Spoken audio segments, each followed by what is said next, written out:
Hello, I'm David Morris. We all know that the Middle East has been a region plagued by terrorism.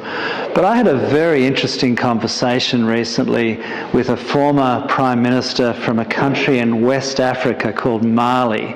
Moussa Mara was his name. And he told me that that part of West Africa that he's from, Mali, Mauritania, Niger, these countries that we very rarely hear about in the news, it's a hotbed of terrorism. It's a place that is creating a breeding ground of terrorism.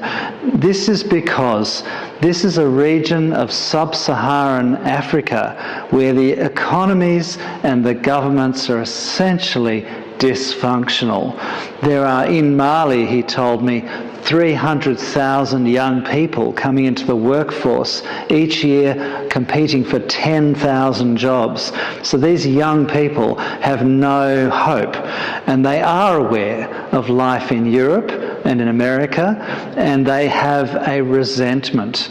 They really feel an anger towards the West, and that can easily be inflamed and turned into a recruitment drive for terrorists. So that's one reason to look at that region of sub-Saharan Africa known as the Sahel.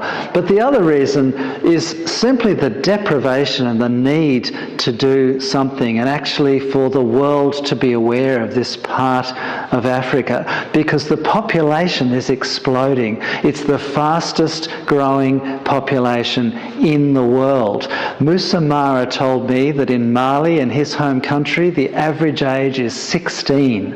It's a nation of children, he said. And so they have this vast population with inadequate infrastructure, inadequate education. But these countries actually are resource rich.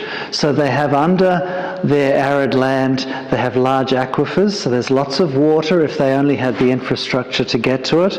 They could have sustainable agriculture if only they had training and capacity to do that, but they've been farmed out and the land is degraded.